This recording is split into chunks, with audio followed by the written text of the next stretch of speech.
Shalom mes frères et sœurs.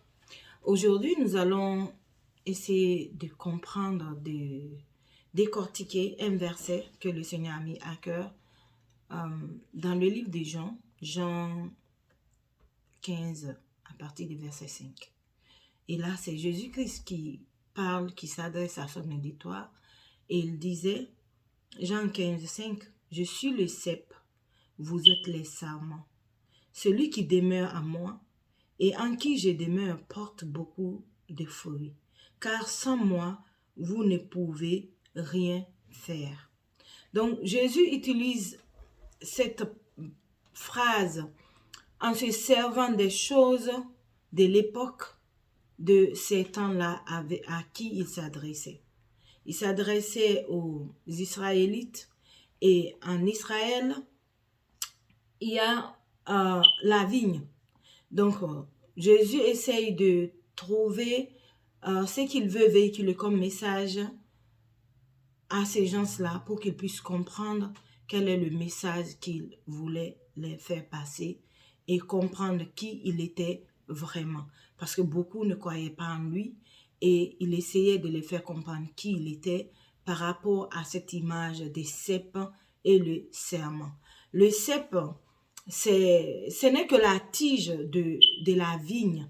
La vigne, c'est la tige principale qui est là et les sarments, ce sont les branches qui sont là et qui portent des fruits. Amen. Donc Jésus essaie de dire que c'est lui le centre au fait.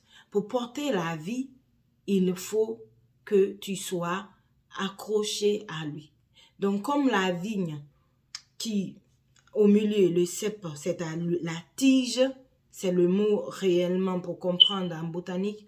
Nous savons que la tige est directement rattachée à la racine qui est fixée dans le sol et qui puise les nutriments et à travers la sève qui circule, les branches parviennent à recevoir les nutriments et ils portent des fruits. Comme tout autre arbre, c'est la même chose. Mais pourquoi Jésus a parlé des cèpes? Parce que, et des sarments, c'est le terme utilisé pour la vigne et c'était pour les faire comprendre afin qu'ils puissent comprendre quel est ce message clé qu'il est en train de leur dire que et c'est moi qui suis source de vie, sans moi, vous ne pouvez pas vivre. Donc, il essayait d'imager cela. Donc, comme je vous ai dit, c'est ça. Le cep, c'est la tige de la vigne. La tige de la vigne qui, rattachée à, comme on appelle, à la racine, puise les nutriments pour ravitailler toutes les branches. Amen. Et les serments, ce sont ces branches-là. Ce sont ces branches qui portent des fruits. C'est pas la tige, mais ce sont les branches qui vont porter les fruits. Mais ces branches-là sont ravitaillées par la tige. J'espère que j'ai essayé d'expliquer pour qu'on puisse comprendre c'est quoi le cep et c'est quoi le sarment. Cep, c'est la tige concrètement. Les sarments, ce sont les branches de la vigne. Amen. Donc les fruits, nous connaissons les fruits de la vigne, ça donne les raisins. Les raisins, et nous savons que quand Jésus parle de cela, il veut montrer que, nous faire comprendre que nous qui sommes rattachés à lui, nous porterons des fruits. Que si nous demeurons en lui, attachés à lui et restés en lui. Au fait, c'est ça, demeurer en lui. Tu es attaché, tu restes. Et que lui aussi demeure en toi parce que à travers sa vie, il demeure en toi. C'est ce qu'il voulait expliquer. Tu demeures en lui, il demeure en toi par sa vie. Et tu portes les fruits. C'est quoi les fruits?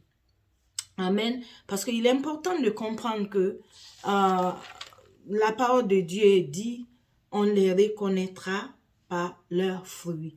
tout arbre porte des fruits, les arbres fruitiers en général. Mais nous savons qu'il y a certains arbres, leurs fruits ne sont pas consommables. Et d'autres, leurs fruits sont consommables. De toutes les façons, si ils demeurent quand même attachés à la tige, ils vont porter des fruits. Donc, nos fruits, c'est quoi? Ce sont nos bonnes œuvres en Christ. Si on reste en Jésus, nous sommes censés de porter les fruits, et les fruits, ce sont nos bonnes œuvres. Et nos bonnes œuvres-là doivent être consommées, pas par nous, mais par les autres. Parce que nous savons que on peut voir un arbre qui porte les fruits, l'arbre ne consomme pas ses fruits. C'est ceux qui le voient, les gens qui sont autour, les personnes qui sont là, qui consomment le fruit de cet arbre. Amen. Donc, nos fruits, ce sont nos bonnes œuvres. Et nos bonnes œuvres doivent être consommées par les autres. Doit être combustible. C'est ça le mot. Le fruit doit être combustible. Et nos bonnes œuvres, c'est ça, c'est la vie de Jésus. C'est la vie de Jésus qui devait jaillir à nous. Et tous ces commandements qu'il nous a donnés, tout ce qu'il nous a dit de faire par rapport à nos frères, par rapport à nos voisinages, par rapport aux pauvres, prier pour les autres, tout ça, ce sont les bonnes œuvres. Prêcher la bonne nouvelle pour que les autres aussi puissent connaître l'œuvre de la croix. Tout ça, ce sont les bonnes œuvres. Amen. Donc, l'œuvre de Jésus en nous, c'est sa vie. Jésus est mort à la croix et il est ressuscité au 3e jour afin que nous puissions porter sa vie. Et cette vie-là porte des fruits. Le fruit de qui? Les fruits engendrés par la vie de Jésus-Christ. Nous devons le savoir. Nous devons le comprendre que on n'est pas seulement en Christ pour être sauvé, mais nous sommes en Christ pour porter des fruits. Pour porter des fruits. C'est ce que Dieu attend de nous. Amen. C'est ce qu'il attend de nous. Jésus même a dit ça dans Jean, le livre de Jean, toujours. Jean a beaucoup parlé de la vie de Jésus d'une autre façon par rapport aux autres évangiles. Jean a dit dans Jean 5, verset 24, Jésus qui parlait, « En vérité, je vous le dis, celui qui écoute ma parole et qui croit en celui qui m'a envoyé a la vie éternelle et ne vienne point en jugement, mais il passe de la mort à la vie. » C'est ce que Jésus a dit dans ce passage, Jean 15, 5, qu'il est le cep. Au fait, si tu crois en lui et tu crois déjà en Dieu qui l'a envoyé, tu portes de la vie qui vient de lui. Parce que lui, il est venu donner sa vie afin que nous puissions porter la vie. Donc, si on croit en lui, nous portons le fruit. Nous portons les fruits. Amen. Donc, il est important de comprendre cela et de ne pas juste dire que moi, je suis sauvé, je suis chrétien, mais autour de toi, il y a des païens qui ont besoin aussi de l'évangile. De la même façon, nous avons reçu l'évangile, comme j'aime le dire, probablement il y a quelqu'un quelque part qui a prié pour ça. Et il y a eu des personnes qui nous ont aussi encouragés, qui nous ont parlé de Jésus-Christ, qui nous ont poussés à le connaître. Par exemple, moi, mon cas, j'ai une amie qui m'a invitée à l'église.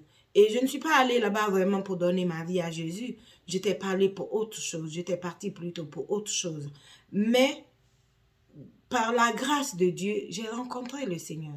Donc, chacun de nous a sa propre histoire par rapport à ces choses-là, comment tu es venu dans le Seigneur. Et tu dois savoir, c'est une grâce. C'est pas parce que nous le méritons, mais c'est parce que Dieu nous a fait grâce. Dieu nous a fait grâce. Et Jésus a dit dans sa parole, allez dans toutes les nations, faites-les mes disciples. Et cette parole n'est pas adressée seulement aux pasteurs, aux évangélistes, c'est adressé à tout le monde, à tout chrétien. Et nous devons savoir donc, c'est ça nos fruits, l'un de nos fruits plutôt, pour que les autres puissent aussi consommer et avoir cette vie de Jésus qui est en nous. Amen. Donc, ça c'est un point. Deuxième point, nous devons nous aimer les uns les autres. C'est ça aussi, c'est l'un des fruits que nous devons porter. Aimez-nous les uns les autres. Ne jugeons pas, nous ne nous jugeons pas si tu n'arrives pas à comprendre un acte de ton frère ou de ta sœur. Il faut demander, il faut savoir qu'est-ce qui s'est réellement passé. Si, par exemple, ton frère t'a fait du mal, comme Jésus l'a dit, il faut aussi pardonner. Ça, c'est aussi l'un des fruits que nous devons porter. Pardonner les uns les autres. Amen. Aussi avoir le fardeau des pauvres. Avoir le fardeau des pauvres. Des personnes qui sont au milieu de nous. Ils ont des difficultés à avoir à manger, des difficultés à se soigner.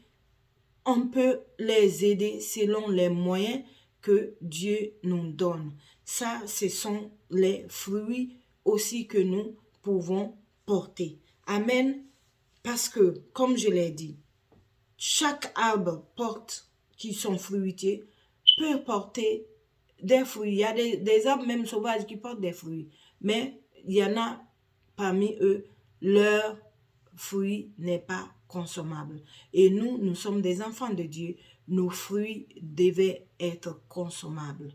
Consommables. C'est-à-dire, on ne peut pas dire qu'on est en Christ et qu'on n'aime pas les autres. On ne peut pas dire qu'on est en Christ et qu'on a des amertumes vis-à-vis de son frère. On ne peut pas dire qu'on est en Christ et qu'on a comment je vais dire ça, de la haine pour son frère. On ne peut pas dire qu'on est en Christ et qu'on n'arrive pas à pardonner son frère. On ne peut pas dire qu'on est en Christ, qu'on n'arrive pas à aider les pauvres. On ne peut pas dire qu'on est en Christ et qu'on regarde les autres en train de mourir sans avoir ce fardeau-là pour dire que oui, qu'est-ce que moi je peux faire, Seigneur, pour que je puisse aussi avoir des âmes sauvées pour toi. Parce que nous aussi, nous avons été sauvés, pas parce que nous avons fait des bonnes œuvres pour cela, mais Jésus a donné sa vie pour ça. Et sa vie qui coule en nous devait aussi nous permettre de porter ces fruits que le monde peut consommer afin que eux aussi puissent avoir cette vie de Jésus-Christ en eux. Amen. Donc, nous devons le savoir que nous devons porter des fruits. Nous ne devons pas être comme ce figuier que Jésus avait maudit. Le figuier qui avait beaucoup de feuillages, mais Jésus a regardé, il n'a pas trouvé de vie. Si nous nous basons sur ce qu'il a dit, ce que le Saint-Esprit me révèle par rapport à ça, c'est ce figuier, sa tige lui donne de la vie. La vie, mais que lui, il est incapable, ses branches sont incapables de porter les fruits. Au fait, c'est seulement les feuillages. Et Jésus même a dit dans sa parole, je suis le cep et mon Père est le vigneron. Il est le vigneron. Et tout serment qui ne porte pas de fruits, il le retranche. C'est exactement ce que Jésus a fait. Comme ce figuier ne portait pas de fruits, il a dit que plus jamais personne ne mange de ton fruit. Et le figuier était devenu sec. Donc, tu puises la vie de Dieu et ça se voit dans ta vie, mais tu ne portes pas de fruits pour les autres. Dieu t'a pas donné cette vie pour toi, mais il t'a donné afin que toi aussi, tu puisses donner cette vie aux autres. Donc, comme on dit, tu es une bénédiction. Dieu t'a béni au fait afin que tu sois une source de bénédiction pour les autres. C'est important de comprendre ça en tant que chrétien, que la vie de Dieu que nous avons, c'est une bénédiction. Et cette bénédiction-là, nous devons aussi la transformer afin que nous soyons une source de bénédiction pour les autres, afin qu'ils viennent aussi connaître ce bon Dieu qui nous a donné cette vie. Amen. Donc, porter beaucoup de feuillage, c'est comme on te voit, tu es un bon chrétien, tu sors, tu pries, tu vas à l'église, tu viens, tes voisins te voient, tu es chrétien, c'est bien. Mais tu n'as pas de fruits que eux ils peuvent consommer afin qu'ils puissent voir ce Dieu qui t'a béni. Comment il peut le voir en portant des fruits? Par tes œuvres. Pas parce que tu es sauvé, mais par tes œuvres. Qu'est-ce que toi tu peux apporter à ces personnes-là afin qu'ils puissent glorifier Dieu, afin qu'ils puissent rendre grâce à Dieu? Amen. Et cela, nous devons le comprendre en tant que chrétiens. Il est important de porter des fruits pour les autres. Des fruits pour les autres. Pas aussi des fruits de bien et du mal, comme ce fruit-là qui était dans le jardin. Et Dieu avait interdit à Adam et Ève de manger. Donc, il y a certains fruits, il ne faut pas les consommer. Comme je l'ai dit plus tôt, tout arbre fruitier porte des fruits, mais il y a certains arbres, leurs fruits ne sont pas consommables. Nous ne devons pas être ces genres de fruits, plutôt d'arbres dont nos fruits n'est pas consommable. Nos fruits devaient être consommables parce que ça doit ressortir la vie de Dieu. La vie de Dieu. Amen. Comme l'arbre de vie qui était dans le jardin, qui est d'ailleurs Jésus-Christ. C'est pour ça qu'il donne cette image. Il est l'arbre de vie. C'est lui qui donne sa vie afin que les serments puissent porter le fruit. Et sans lui, il n'y a pas de vie. Sans Jésus-Christ, il n'y a pas de vie. C'est lui qui est le sauveur de l'humanité. Aucune autre personne. C'est lui en qui nous devons croire pour avoir la vie éternelle. Car Jean 3, 16 dit, Dieu a tant aimé le monde qu'il a donné son Fils unique, afin que quiconque croit en lui ne périsse, mais ait la vie éternelle. Amen. Jésus même a dit ça aussi, toujours dans le livre de Jean 15, pas Jean 15, Jean 10, 10. Jésus a dit, le voleur ne vient que pour dérober, égorger et détruire. Moi, je suis venu afin que les brebis aient la vie et qu'elles soient dans l'abondance. Amen. Tu as la vie. L'abondance, c'est quoi? Ce sont les fruits. Tu reçois sa vie et tu es dans l'abondance. Tu portes des fruits. Et ce fruit, ce n'est pas pour toi. C'est pour les autres. On devient source de bénédiction pour les autres. On est béni par Dieu parce qu'on a la vie de Dieu. Mais nous devenons source de bénédiction pour les autres afin qu'eux aussi puissent expérimenter cette vie de Dieu et la vivre tout comme nous, quelqu'un a fait pour nous. J'insiste là-dessus parce que je sens dans mon esprit que je dois dire cela. Nous sommes bénis pour bénir.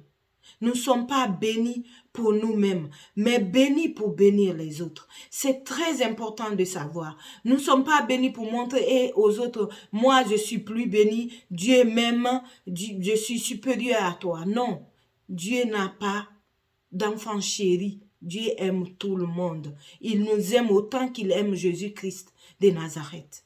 Et il aime tous les hommes, dit la parole de Dieu. Dieu aime tous les hommes, même ceux qui sont des pécheurs, qui sont aujourd'hui très loin de lui. Dieu les aime, il les attend.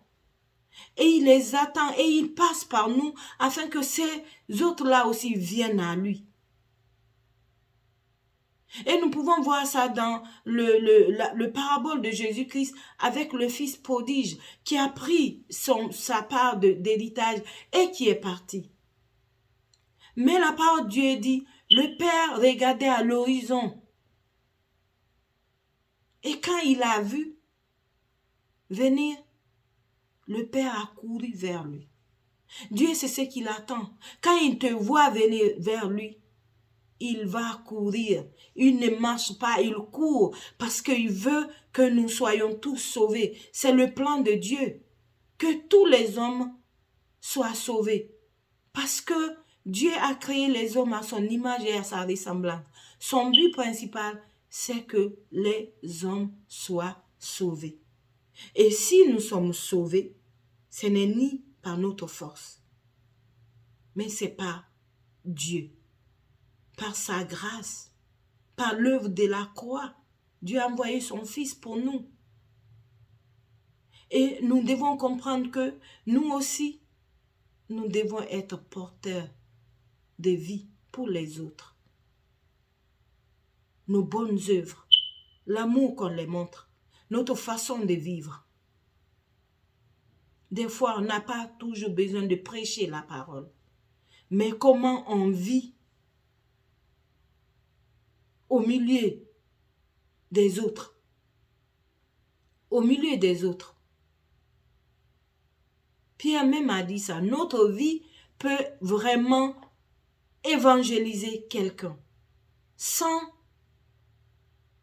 lui prêcher Jésus. Il y en a même qui vont dire, mais toi tu es différent. Comment tu es comme ça? Tu peux profiter pour dire que tu es un chrétien. Tu peux profiter pour dire, si moi je suis comme ça, c'est Jésus. Tu profites de lui parler de ton histoire. Comment tu étais et comment tu es maintenant. Ça peut aussi amener quelqu'un à dire, oh si c'est ce que ce Dieu-là a fait pour toi, je pense qu'il peut le faire aussi pour moi. J'ai envie de connaître ce Dieu. Il est important que nous puissions avoir ces choses-là dans nos vies.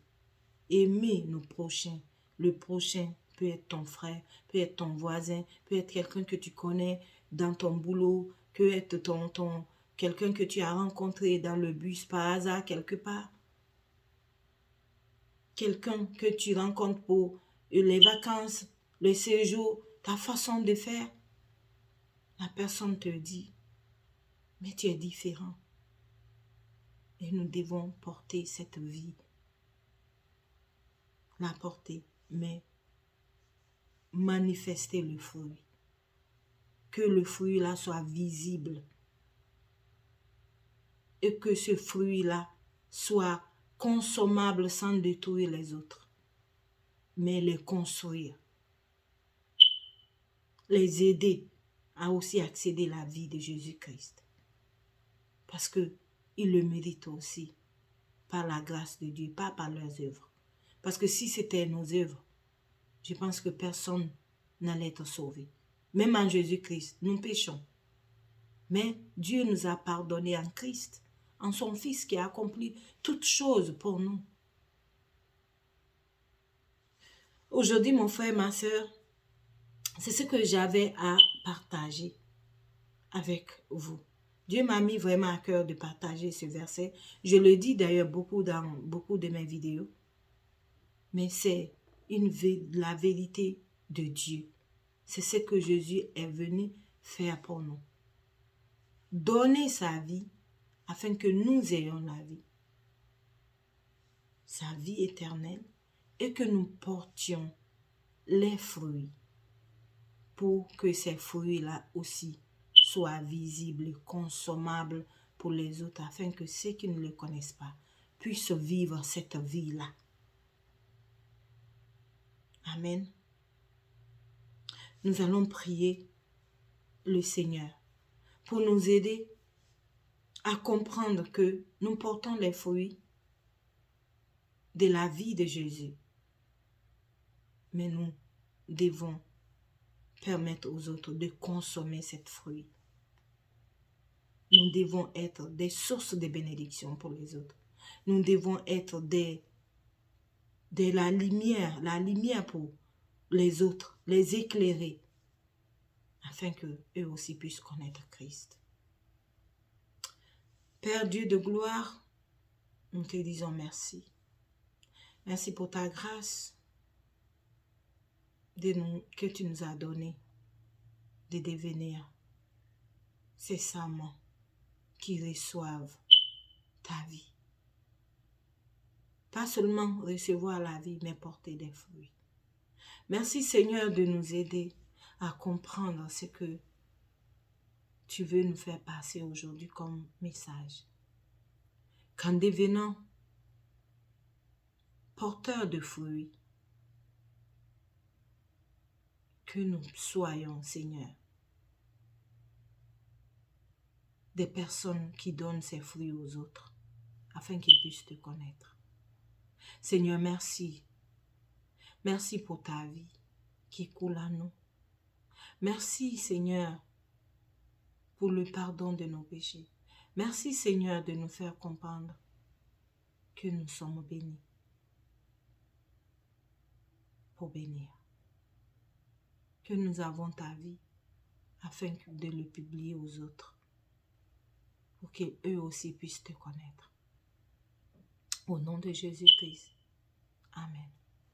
Pour mon frère, ma soeur, toi qui ne connais pas le Seigneur Jésus, tu peux avoir cette vie de Jésus-Christ en toi.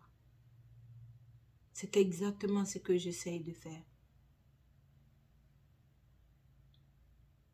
Cette vie de Christ qui coule à moi puisse couler en toi. Parce que tu peux l'avoir. Jésus est mort aussi pour toi. Il a donné sa vie pour toi.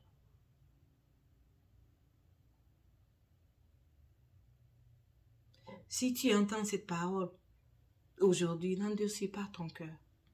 Accepte cette vie de Jésus. Parce qu'il n'y a que lui qui est entre Dieu et les hommes. Aucune autre personne. Jésus-Christ, homme. Si tu l'acceptes aujourd'hui, tu reçois sa vie qui va couler en toi jusqu'à l'éternité. Si tu le reçois aujourd'hui, tu veux le recevoir, répète ça avec moi. Seigneur Jésus, merci pour cette parole que j'ai entendue aujourd'hui. Moi aussi, je veux porter des fruits. Je veux recevoir ta vie afin que je puisse être porteur de fruits, porteur de bonnes œuvres, aider aussi les autres. Merci Seigneur, je t'accepte aujourd'hui comme mon Seigneur et mon Sauveur personnel. Viens dans ma vie, pardonne mes péchés, écris mon nom dans le livre des vies. Merci pour ta vie, au nom de Jésus-Christ. Amen. Si vous avez fait cette prière avec moi, allez dans une église et vous vous faites baptiser par immersion au nom de Jésus-Christ ou au nom du Père, du Fils ou du Saint-Esprit. Et bienvenue dans cette grande famille divine. Que Dieu vous bénisse. Amen.